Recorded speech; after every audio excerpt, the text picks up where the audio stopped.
یہاں پر میں 3 وظیفے ایسے بتاؤں گا انشاءاللہ جو ٹاپ آف دا لسٹ 3 وظائف ہیں مصیبت اور پریشانی میں تکلیف دور کرنے کے لیے، سنت وظائف آپ صلی اللہ علیہ وسلم کی طرف سے تعلیم فرمائے ہوئے۔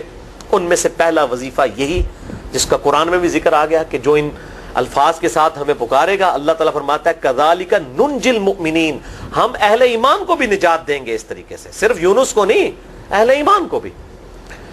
چنانچہ اسی کانٹیکسٹ میں پہلا وظیفہ ہے یہ لا الہ الا انت سبحانک انی کنت من الظالمین کا۔ لیکن اس سے پہلے میں ایک امپورٹنٹ بات کروں دعا کے حوالے سے کہ دعا کی قبولیت کا ایک پروٹوکول بھی ہے۔ ویسے تو آپ مسئلہ 82 دیکھیں گے، اس میں نے اور باتیں بھی کی ہیں، ٹاپک دوسری طرف چلا جائے گا، لیکن انصاف ہے کہ میں اس چیز کو بھی ایڈریس کروں۔ جامعہ ترمذی میں صحیح سند کے ساتھ یہ حدیث موجود ہے، انٹرنیشنل نمبر کے مطابق 593 نمبر حدیث ہے، اور یہ حدیث مشکات میں آپ کو پہلی جلد میں درود شریف والے چیپٹر میں بھی مل جائے گی، اور مشکات کو میں نے ڈکلیئر کیا ہے مشکات از دا انسائکلوپیڈیا آف حدیث، یعنی آپ کو جتنی حدیثیں سکیٹرڈ فارم میں ملیں گی کتب ستہ اور اس سے بھی باہر 13 کتابوں میں، مشکات میں آپ کو مل جائیں گی۔ میں نے اس لیے مشکات پہ پورا لیکچر ریکارڈ کروا دیا ہے، مسئلہ نمبر 111B کے عنوان سے مشکات المصابیح کا مکمل تعارف، وہ ضرور دیکھیں، یعنی مشکات 3 جلدوں میں آپ لے لیں تو انسائکلوپیڈیا آف حدیث آپ کے پاس آ گیا۔ 6294 احادیث ہیں، اور اس میں چونکہ احادیث کی تکرار نہیں ہے تو کتب ستہ اس کے علاوہ بھی 12-13 کتابیں جو ہیں اس میں کور ہیں، اس میں بھی یہ حدیث موجود ہے۔ جامعہ ترمذی میں انٹرنیشنل نمبر کے مطابق 593 نمبر۔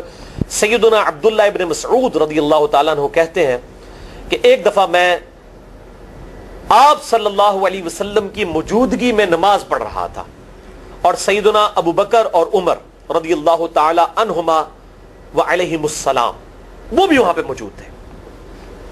میں نماز کے جب یعنی کہ تشہد میں بیٹھا، میں نے اللہ کی حمد کی، التحیات للہ والصلوات والطیبات، اس کے بعد درود پڑھا، اور اس کے بعد میں نے دعا مانگنا شروع کی تو آپ صلی اللہ علیہ وسلم نے ارشاد فرمایا سل تعطا سل تعطا، مانگ تجھے دیا جائے گا، مانگ تجھے دیا جائے گا، یعنی جو درود شریف اور ذکر کے ذریعے متوجہ ہوتا ہے اللہ تعالیٰ اس کی دعا قبول کرتا ہے۔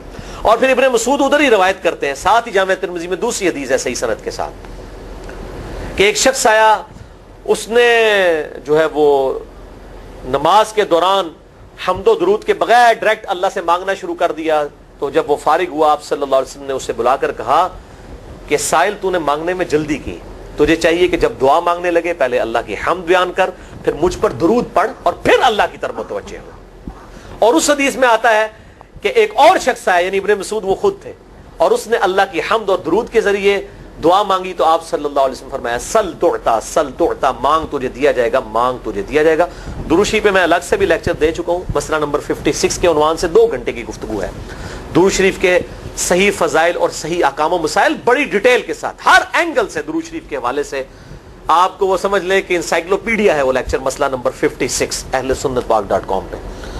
تو دعا کے لیے حمد اور درود شریف ضروری، اس لیے دیکھیں نماز کی انٹلیکچوئل ترتیب ہے، آپ پہلے دعا کرتے ہیں التحیات للہ والصلوات والطیبات، اللہ کی حمد کرتے ہیں، پھر نبی صلی اللہ علیہ وسلم پر سلام عرض کرتے ہیں السلام علیکہ ایھا النبی، اس کے بعد آپ درود پڑھتے ہیں، اور اینڈ پہ آپ دعا مانگتے ہیں اللہم انی اعوذ بک من عذاب جہنم ومن عذاب القبر ومن فتنة المحیا والممات ومن شر فتنة المسیح الدجال، یا اللہم ربنا آتنا فی الدنیا حسنة وفی الآخرة حسنة وقنا عذاب النار، یا رب اجعلنی مقیم الصلاة ومن ذریتی ربنا وتقبل دعائی ربنا اغفر لی ولوالدی وللمؤمنین یوم یقوم الحساب۔ کوئی بھی دعائیں مانگیں، یہ بھی مانگیں جو میں وظائف بتا رہا ہوں، کیونکہ بخاری اور مسلم کی متفق علیہ حدیث ہے۔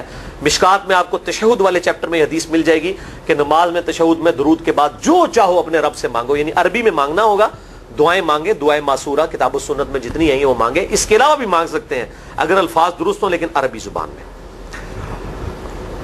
تو یہ پہلا وظیفہ جامعہ ترمذی میں انٹرنیشنل نمبر کے مطابق 3505، مشکات میں 2292 نمبر یہ حدیث ہے، اور قرآن حکیم میں تو ہم پڑھ چکے ہیں سورۃ الانبیاء آیت نمبر 87 اور 88 میں آپ صلی اللہ علیہ وسلم نے ارشاد فرمایا کہ یونس علیہ السلام نے مچھلی کے پیٹ میں اپنے رب کو ان الفاظ کے ساتھ پکارا تھا لا الہ الا انت سبحانک انی کنت من الظالمین، اور پھر آپ صلی اللہ علیہ وسلم نے فرمایا کہ جو کوئی شخص اپنے کسی بھی معاملے میں کسی بھی پریشانی میں اس دعا کے ذریعے اللہ کی طرف متوجہ ہو اللہ تعالیٰ اس کی دعا کو قبول فرما لیتا ہے.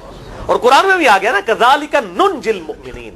اور کتنا بڑا فتویٰ آیا میرے بھائیوں سورہ الصافات 143 144 فلولا انہ کان من المسبحین. اگر یونس ہمیں ان الفاظ میں ہماری تسبیح نہ کرتا للبث فی بطنہ الی یوم یبعثون, تو مچھلی کے پیٹ میں قیامت تک مچھلی کے پیٹ میں رہتا اگر اس طرح نہ ہمیں پکارتا. اس کی قبر مچھلی کا پیٹ بن جاتی. یعنی یہ اتنا عطاب, اور وہ دور ہو گیا اس دعا سے, بہت بڑے اسماء اعظم میں سے.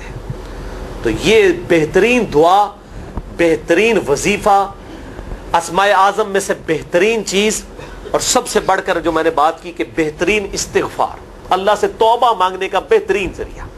اور کس طریقے سے, اے اللہ تو پاک ہے نا, تجھ سے تو غلطی نہیں ہوگی, میں بندہ ہوں غلطی کروں گا, تو اللہ نے تو معاف کرنا ہے نا, کیونکہ جب بندے نے اپنی عاجزی کا اظہار کر لیا ہے اور اللہ تعالیٰ کو بتایا اللہ یہ تیری کوالٹی ہے, تو غلطی نہیں کرتا, تو میں تو انسان ہوں غلطی کروں. تو یہ ہے پہلا وظیفہ. دوسرا وظیفہ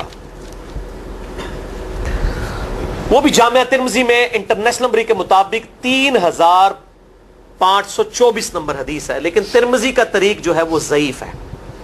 یہ میں پہلے بتا دوں, امام ترمذی نے ساتھ لکھا ہے یہ روایت کمزور ہے, لیکن ضروری نہیں ہوتی کہ روایت اگر ترمذی میں کمزور ہے تو کہیں اور وہ روایت صحیح نہیں موجود ہے.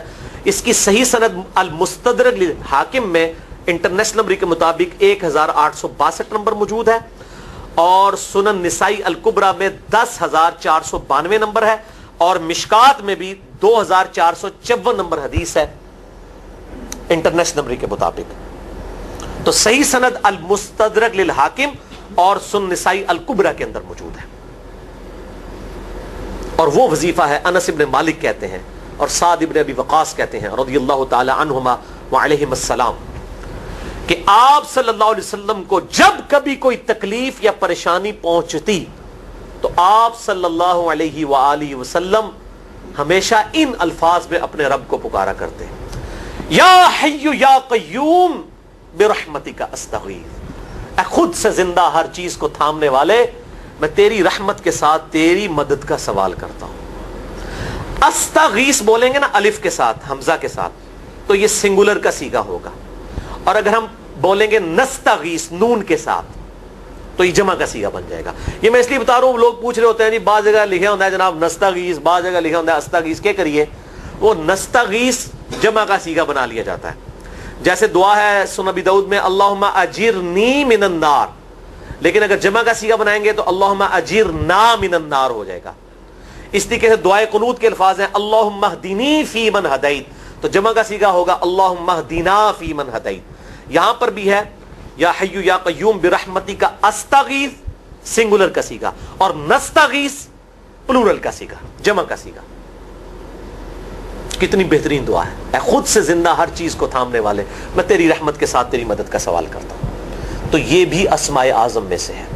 سنن نسائی الکبریٰ کے اندر صحیح سند کے ساتھ 10492 اور المستدرک للحاکم میں 1862 نمبر. اب یہاں پہ میں ایک ضمناً بات بتا دوں سنن نسائی الکبریٰ کے بارے میں, چونکہ اکثر لوگ پوچھتے ہیں. میرے بھائیوں, ایک سنن نسائی وہ ہے جو کتب ستہ میں ہم پڑھتے ہیں, اس میں یہ کتاب لکھی ہے امام احمد بن شعیب نسائی رحمہ اللہ تعالی المتوفی 303 ہجری. کتب ستہ میں یہ ویسے 5ویں نمبر پہ گنی جاتی ہے, لیکن بخاری اور مسلم کے بعد دنیا میں سب سے صحیح ترین کتاب سنن نسائی ہے. سب سے کم ضعیف حدیثیں اس کے اندر ہیں. بخاری مسلم کے بعد تیسرا نمبر اس کتاب کا ہے. دنیا کی کوئی حدیث کی کتاب بخاری مسلم کے بعد صحیح نہیں ہے جتنی سنن نسائی ہے. سنن نسائی جو ہمارے پاس کتب ستہ میں ہے نا, اس میں ہے 5761 احادیث انٹرنیشنل نمبر کے مطابق, اور یہ ساری انٹرنیشنل کتابیں عربی میں, انگلش میں اور اردو میں ہماری ویب سائٹ اہل سنت پاک.com پہ فری اس کا PDF موجود ہے, آپ ڈاؤن لوڈ کر سکتے ہیں. 5761 احادیث ہیں اس سنن نسائی میں جو ہمارے پاس ہے. اسے ویسے ٹیکنیکل لینگویج میں کہا جاتا ہے سنن نسائی الصغریٰ, چھوٹی سنن نسائی, کیونکہ امام نسائی نے یہ کتاب نہیں لکھی تھی. امام نسائی نے کتاب لکھی تھی سنن نسائی الکبریٰ, بڑی سنن نسائی، اور اس میں حدیث ہیں انٹرنیشنل نمبر کے مطابق 11,770، بخاری مسلم سے بھی زیادہ حدیث ہیں اس میں. لیکن یہ امام نسائی کے ایک شاگرد تھے امام ابن السنی، انہوں نے اس کو مختصر کر کے نا چھوٹی کتاب بنا دیا، اور اب پبلک میں یہی چھوٹی کتاب مشہور ہے. اس کی وجہ سے جب ہم سنن نسائی الکبریٰ کا آپ مشکات میں دیکھیں گے نا تو وہ فرق نہیں کرتے ہیں. جب وہ سنن نسائی کا حوالہ دیتے ہیں نا تو آپ کو نسائی میں وہ ملے گا بھی نہیں، وہ الکبریٰ میں ہوتا ہے، کیونکہ وہ اس تفریق کو مانتے نہیں، وہ تو سنن نسائی الکبریٰ کو سنن نسائی مانتے ہیں. جبکہ ہماری پبلک جو ہے وہ سنن نسائی، وہ میں وہ حوالہ دے رہا ہوتا ہوں کہ جی سنن نسائی الکبریٰ میں 9,928 نمبر حدیث ہے کہ جو آیت الکرسی پڑھ لے فوراً بعد کسی بھی نماز کے فرض کے فوراً بعد تو مرتے ہی جنت میں داخل ہوگا. تو لوگ کہتے ہیں جناب نسائی تے حدیث ہیں جناب 5,761 نے، تسی 9,928 کی تمہیں دس دیو. تو میں ساتھ حالانکہ بول رہا ہوتا ہوں سنن نسائی الکبریٰ، میں نے کبھی اس کے بغیر نہیں بولا. تو الکبریٰ سے آپ کا دماغ تو کام کرنا چاہیے، الکبریٰ کیوں بول رہا ہے ساتھ؟ کوئی یہ صغریٰ بھی ہے جس کی یہ الکبریٰ ہے بڑی، اور ہمارے گرین کارڈ میں یہ وظیفہ لکھا ہوا ہے الکبریٰ کے ساتھ. اسی طریقے سے جو میرا وہ واقعہ کربلا کے اوپر 150 اسناد پر مشتمل پمفلٹ ہے، ریسرچ پیپر نمبر 5B واقعہ کربلا کا حقیقی پس منظر 72 صحیح الاسناد احادیث کی روشنی میں. 72 کا تو ٹائٹل ہے شہدائے کربلا کی نسبت سے، احادیث اس میں 150 ہیں.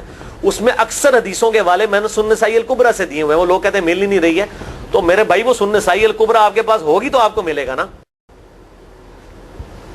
تو سنن نسائی الکبریٰ الگ سے وہ اصل کتاب ہے، اس میں سے سنن نسائی الصغریٰ بنائی گئی ہے. اسی سنن نسائی الکبریٰ کا چیپٹر ہے خصائص علی، جس میں 194 حدیث ہیں سیدنا مولا علی رضی اللہ تعالیٰ عنہ علیہ السلام کی شان میں. امام نسائی نے ناسبیوں کے خلاف وہ کتاب کا وہ چیپٹر لکھا، وہ خصائص علی چیپٹر ہے سنن نسائی الکبریٰ کا. اس طریقے سے فضائل صحابہ بھی امام نسائی کی جو کتاب ہے وہ بھی اسی کتاب کا چیپٹر ہے. اسی طریقے سے عمل الیوم واللیلہ، صبح و شام کے جو اذکار ہیں وہ چیپٹر بھی اسی سنن نسائی الکبریٰ میں سے ہے. اسی میں یہ وظیفہ ہے کہ جو آیت الکرسی فرض نماز کے فوراً بعد پڑھتا ہے تو مرتے ہی جنت میں داخل ہوگا. میں نے اس کتاب کے اس چیپٹر کا حوالہ نہیں دیا، وہ الگ سے بھی چیپٹر چھپا ہوا ہے، جس طرح خصائص علی الگ سے ہے، فضائل صحابہ الگ سے ہے. خصائص علی تو ہمیں ہماری ویب سائٹ پہ بھی موجود ہے اہل سنت پاک.com پہ. فضائل صحابہ بھی اردو ترجمے اور تحکیم کے ساتھ چھپ چکی ہے. اور یہ عمل الیوم واللیلہ، دن رات کے جو اذکار ہیں، یہ بھی الگ سے عربی میں چھپی ہوئی ہے. تو میں اس کا حوالہ نہیں دیتا، میں سنن نسائی الکبریٰ کا کہتا ہوں 9,928 آیت الکرسی کا وظیفہ. تو یہ سنن نسائی الکبریٰ کا میں نے حوالہ دیا ہے یا حی یا قیوم برحمتک استغیث 10,492 صحیح طریقہ ہے. بعض اوقات کسی ایک کتاب میں ضعیف، ترمذی کا اس کا طریق جو ہے وہ ضعیف ہے، سنن نسائی الکبریٰ اور المستدرک للحاکم کا طریق جو ہے وہ بالکل صحیح ہے. جس طریقے سے سنن ابی داؤد اور سنن ابن ماجہ میں کتاب النکاح چیپٹر میں حدیث ہے، اگر میں سجدہ جائز سمجھتا تو بیویوں کو کہتا کہ اپنے خامدوں کو سجدہ کریں اس حق کے سبب جو اللہ نے ان کو دیا ہے. تو ابو داؤد اور ابن ماجہ کی روایت ضعیف ہے، اس میں شریک القاضی مدلس ہے اور ان سے روایت کر رہے ہیں، اور مدلس کی ان والی روایت سما کی تصریح کے بغیر ضعیف ہوتی ہے. لیکن ہم اس حدیث کو صحیح کہتے ہیں کیونکہ اس سما کی تصریح سنن البہیقی کے اندر موجود ہے الکبریٰ میں. تو ہم پھر اس کی بنیاد پہ کہتے ہیں چونکہ وہاں پر صحیح لہذا اس کو ہم کہتے ہیں شواہد کی بنیاد پہ صحیح. یہ میں آپ کو ٹیکنیکل چیزیں بتا رہا ہوں، یہ وہ چیزیں جو آپ کے کئی وہ جو بڑے بڑے علماء پڑھ کے فارغ ہوتے ہیں ان کو بھی یہ باتیں نہیں پتا ہوتی ہیں. وہ کہتے ہیں جناب آپ کتوں پڑھے ہو، اور میں کہنا پائی میرے آئنسٹائن تے نیوٹن نو کسی مدرسے تو پڑھنے کی ضرورت نہیں ہوتی. نیوٹن 8ویں کلاس ہی نسیا ہوا ہے، آج نیوٹن ہوتے PhD ہوتی فزکس تھی. مجھے غامدی صاحب کا جملہ یاد آیا، ان سے کسی نے پوچھا کہ یہ جو روایتی علماء ہیں اور مولانا مودودی آپ ان کو کیسے دیکھتے ہیں؟ ان کا روایتی علماء جو ہیں یہ تو مدرسوں کے اسٹوڈنٹس اور فاروق تحصیل ڈگری ہولڈر ہیں، اور مودودی صاحب جو ہیں ان کی مثال تو آئنسٹائن اور نیوٹن والی ہے، ان کے اوپر PhDs ہوتی ہیں. یہ گاڈ گفٹڈ صلاحیتیں ہوتی ہیں. ان مدرسوں کی آؤٹ پٹ مودودی صاحب اور ڈاکٹر اسرار، ڈاکٹر ذاکر نائک اور احمد دیدار صاحب تو نہیں ہو سکتے. یہ گاڈ گفٹڈ صلاحیتیں ہوتی ہیں. تو میں اس لیے ساتھ ساتھ کلیئر کر رہا ہوں تاکہ یہ جو ایمبیگوٹیز آتی ہیں اس حوالے سے وہ کلیئر ہو جائیں. بہرحال یہ دوسرا وظیفہ ہو گیا. اب تیسرا وظیفہ جو ہے کمال وظیفہ، صحیح بخاری میں موجود ہے، انٹرنیشنل نمبر کے مطابق 4,563 نمبر. ابن عباس رضی اللہ تعالی عنہما کہتے ہیں وعلیہم السلام، وہ کہتے ہیں کہ سیدنا ابراہیم علیہ السلام کو جب آگ میں پھینک رہے تھے نا تو ابراہیم علیہ السلام نے اس وقت کہا تھا حسبنا اللہ و نعم الوکیل، ہم نے اللہ ہی پر بھروسہ کیا اور وہی بہتر کارساز ہے. اور تمہارے نبی صلی اللہ علیہ وسلم کو بھی جب مصیبت اور پریشانی آتی تھی وہ بھی پڑھا کرتے تھے حسبنا اللہ و نعم الوکیل، ہم نے اللہ ہی پر بھروسہ کیا اور وہی بہتر کارساز ہے. اس کے اندر وہ شعر جو بنا دیا نا نعم المولا و نعم النصیر، ویسے الگ سے آیت ہے، الگ سے آیت ہے، لیکن یہ شعر نہیں بنانا، بس اتنا ہی وظیفہ ہے حسبنا اللہ و نعم الوکیل. اور یہ جو انہوں نے کہا کہ نبی صلی اللہ علیہ وسلم بھی یہ کہتے تھے، اس کا ذکر الحمدللہ قرآن میں بھی موجود ہے، اس سے بھی بڑھ کر سورہ آل عمران کی 173 نمبر آیت میں ہے کہ جب نبی صلی اللہ علیہ وسلم اور اہل ایمان کو یہ خبر پہنچی کہ کافر ان کے خلاف سازشیں کر رہے ہیں، تو نبی اور اہل ایمان نے پکارا حسبنا اللہ و نعم الوکیل. تو حسبنا اللہ و نعم الوکیل قرآن کی آیت بھی ہے، اور یہ ہے وہ آیت، وظیفہ قرآن میں آیا ہوا ہے، یہ آل عمران 173 اور صحیح بخاری 4563. اور مجھے بڑا وجد آیا کہ ابراہیم علیہ السلام کو جب آگ میں پھینکنے لگے تھے انہوں نے اس وقت اللہ کو ان الفاظ کے ساتھ پکارا حسبنا اللہ و نعم الوکیل. اچھا یہ جتنے بھی وظیفے ہیں نا میرے بھائیوں، ان کا فائدہ اسی وقت ہے جب آپ کو ترجمہ بھی ان کا آتا ہوگا، ورنہ آپ روزانہ جتنی مرضی تسبیح کھینچتے رہے کوئی فرق نہیں پڑے گا. اس لیے میرا ایک پرسنل مشورہ ہے کہ جب بھی یہ وظیفے پڑھے نا آپ، اردو ترجمہ بے شک آتا بھی ہو رہا ہے، ایک دفعہ اپنی زبان میں اس کو ریپیٹ کریں. یعنی آپ پڑھیں حسبنا اللہ و نعم الوکیل، میں نے اللہ ہی پر بھروسہ کیا اور وہی بہتر کارساز ہے. آپ دیکھیں یہ صوت القرآن چینل میں جب وہ عربی چل رہی ہوتی ہے، جیسے ہی وہ مراج الدین خان کا ترجمہ شروع ہوتا ہے نا، کیسے کب کبھی تاری ہو جاتی ہے، کیونکہ ہماری زبان میں بات ہو رہی ہوتی ہے نا. ابھی تو نہیں قیام اللیل میں رو رہے ہوتے، ان کی زبان میں بات ہو رہی ہوتی ہے، اپنی زبان کا اثر ہوتا ہے. اسی طریقے سے آپ لا الہ الا انت سبحانک انی کنت من الظالمین، یا حسبنا اللہ و نعم الوکیل، یا حی یا قیوم برحمتک استغیث، جو بھی وظیفے پڑھیں نا، ایک دفعہ ان وظیفوں کو جب آپ الگ سے دعا مانگ رہے ہوں اس وقت اس کو آپ اپنی زبان میں بھی دہرائیں. اور اس کے لیے کوئی تسبیح نہیں کھینچنے کی ضرورت کہ آپ نے اتنے 100 دفعہ پڑھنا ہے. تسبیح تو ویسے ٹھیک ہے، وہ آپ استعمال کر سکتے ہیں، لیکن آپ چلتے پھرتے اٹھتے بیٹھتے ہر وقت جس حالت میں بھی، اور صحیح مسلم میں حدیث ہے کہ یہ جو وظائف ہیں ان کے لیے تو کوئی وضو بھی کیا، غسل بھی پروٹوکول نہیں ہے. اب عائشہ کہتی ہیں نبی صلی اللہ علیہ وسلم حالت جنابت میں بھی اللہ کو یاد کر لیا کرتے تھے. صحیح مسلم میں حدیث موجود ہے، جنابت والے چیپٹر میں، ہر حال میں اللہ کو یاد کرتے تھے.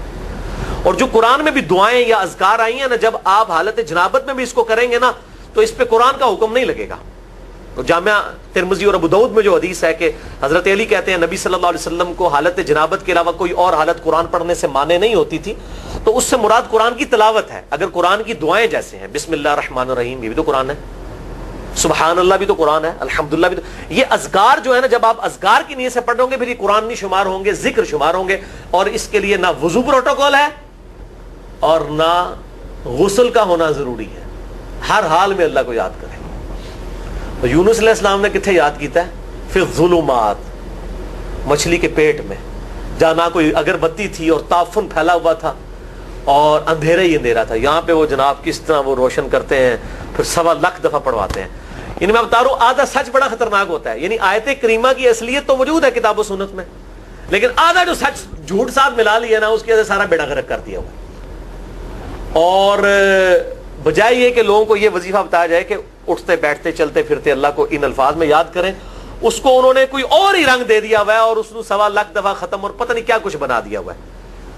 تو یہ 3 وظائف تھے بڑے اہم اس حوالے سے، اور میں نے اس کو ضروری سمجھا کہ میں یہ ضرور بتا دوں تاکہ لوگ اس پہ ایجوکیٹ ہوں، ان وظائف کو کریں. اور مسئلہ نمبر 82 میرا الگ سے میرے بھائیوں ریکارڈ ہے. مسئلہ نمبر 82 اسماء اعظم اور دعا کی قبولیت سے متعلق جتنی بھی چیزیں ہیں میں نے اس میں بڑی ڈیٹیل کے ساتھ الحمدللہ کئی اور وظائف بھی بتائیں.